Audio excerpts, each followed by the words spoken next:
ان مقدمات کو اوائڈ کرنا تھا کہ ان کی سماعت جو ہے وہ آگے نہ بڑھ سکے، اور پھر ہائی کورٹ اور سپریم کورٹ کے تعاون سے وہ اس میں پوری طرح سرخرو ہو کے نکلے۔ اگر ان میں سے کسی مقدمے کے اندر، ویسے میں سوچ رہا ہوں کہ وہ مقدمے آگے چلنے دیتی پی ٹی آئی اور ان میں سے کسی مقدمے میں چھوٹی موٹی سزا ہو جاتی، تو پھر یہ پھانسی والا کیس جو ہے یہ نہ گھڑنا پڑتا حکومت کو۔ یہ جو اب پھانسی ہونی ہے نا اس کے اندر، یہ جو سائفر ہے اس کے اندر کیپٹل پنشمنٹ ہی ہوتی ہے نا، تو اب یہ نہ اس کی نوبت نہ آتی۔ ان میں ہلکے پھلکے کیسز کے اندر وہ رگڑے جاتے ہیں، اللہ اللہ خیر صلاح، کسی کے اندر 6 ماہ ہوتی، کسی کے اندر سال ہوتی، کسی کے اندر 2 سال ہوتی، اپنی اہلیت بھی بچا جاتے ہیں، کیونکہ 2 سال تک جو سزا ہوتی ہے اس کے اندر اوپر بندہ انتخابات میں نااہل قرار نہیں پا سکتا، تو اگر وہ کرتے تو وہ اپنی نااہلی بھی بچا جاتے۔ لیکن چونکہ ان کی ایک اسٹریٹجی تھی کہ کسی طرح سے معاملات میرٹ کے اوپر جو ہے وہ ڈسکس نہ ہونے دیے جائیں، تو وہ انہوں نے ڈسکس نہیں ہونے دیے اور نتیجے کے طور پہ اس حالت کو پہنچ گئے۔ بہرحال وہ جو میں نے آپ کو خبر دینی ہے وہ یہ ہے کہ ان 2 باتوں کی وجہ سے وہ شدید پریشانی کے اندر مبتلا ہو چکے ہیں، کیونکہ کل ان کو انہوں نے جو کہا تھا نا کہ یہ مقدمے کی جو کاپی ہے یہ مجھے نہیں دی گئی، تو وہ مقدمے کی کاپی ان کو ڈیلیور کر دی گئی، تو ان سے جب دستخط لینے کی کوشش کی گئی تو انہوں نے اس کے اوپر دستخط نہیں کیے۔ انہوں نے عدالت کے اندر درخواست دی تھی کہ جناب مجھے تو اس مقدمے کی کاپی نہیں دی گئی اسٹڈی کے لیے، تو وہ ان کو خصوصی طور پہ عدالتی ہرکارہ بھیج کے جیل کے اندر ڈیلیور کر دی گئی،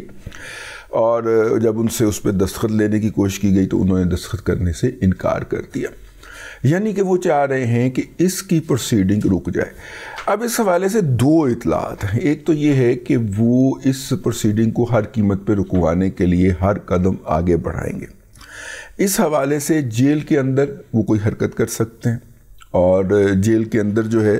وہ خود کو نقصان بھی پہنچا سکتے ہیں تاکہ مقدمے کی سماعت نہ ہو سکے، اور اس نقصان کی بنیاد کے اوپر، جسمانی نقصان کی بات کر رہا ہوں، وہ ہاسپٹل میں داخل ہو جائیں گے اور یوں کہیں گے کہ جناب ہاسپٹل میں میں جیل کے ہاسپٹل میں ہوں یا کسی بیرونی ہاسپٹل کے اندر، ٹھیک ہے، کچھ بھی ہو سکتا ہے۔ اس کے علاوہ جو ہے کیونکہ کافی ساری اسٹریٹجیز کے اوپر غور کیا گیا ہے کہ اگر پنکی پیرنی کو کچھ ہو جائے تو کیا مقدمے کی سماعت رکتی ہے، تو انہوں نے کہا وہ نہیں رکتی، تو یوں پنکی کی جان بچ گئی ہے۔ تو جیل کے اندر اب 2 لوگ ہیں، اس کے 2 ملزمان ہیں، اور دونوں جو ہیں ایک پریزیڈنٹ ہے، ایک سینئر وائس پریزیڈنٹ ہے۔ پریزیڈنٹ جو ہے وہ ہے جی اللہ آپ کا بھلا کرے عمران احمد خان نیازی چیئرمین، اور سینئر وائس چیئرمین جو ہیں وہ شاہ محمود قریشی صاحب ہیں۔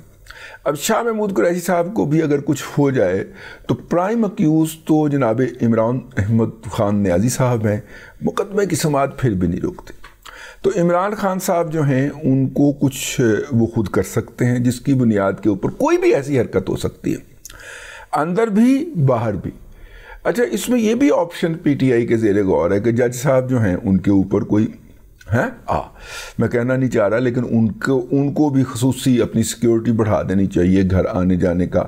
مطلب جب مافیا کنگ اس طرح کے روب عمل آتے ہیں تو کچھ بھی ہو سکتا ہے، وہ بھی کیا جا سکتا ہے۔ مافیا کنگ اصل طریقہ واردات آپ کو پتہ ہے نا، ارشد شریف کا مقدمہ جو ہے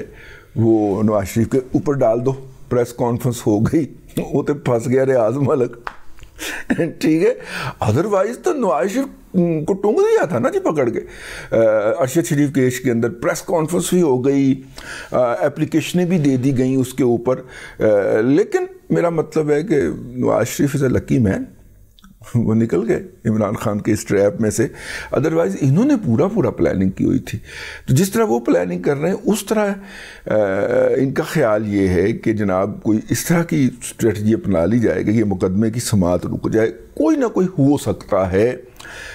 یہ اس وقت بات پی ٹی آئی کے انر سرکل کے اندر مشہور ہے، ان کا جو سوشل میڈیا ہے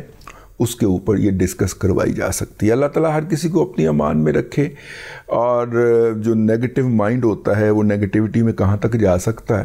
اس کا ایک شاہکار اس وقت ہمارے سامنے ڈسپلے پہ ہے۔ اس کے علاوہ اور ہم کیا کہہ سکتے ہیں؟ اب تک کے لیے اتنا ہی، اگلے ولاگ کے اندر آپ کی خدمت میں پھر حاضری ہوگی۔